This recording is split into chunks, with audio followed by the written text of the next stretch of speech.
The Lambda CA1000 24K 18K h10471 is a member of the customizable Alpha 1000 watt power supply family.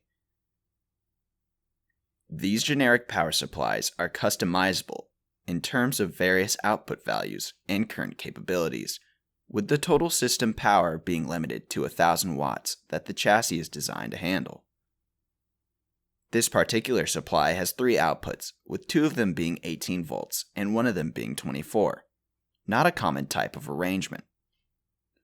This power supply had a bad input stage, and after the full repair and rebuild, all 3 outputs were tested at 50% load for over an hour. ERD repairs many power supplies, and current or voltage value of the outputs are not a stopping point for us, as we have the ability to custom configure a wide array of output loading. From our dedicated power supply dynamic loads to using hundreds of feet of conduit, we have the ability to test out any power supply.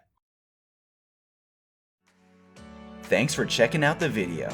Subscribe to ERD TV for more videos of our repairs.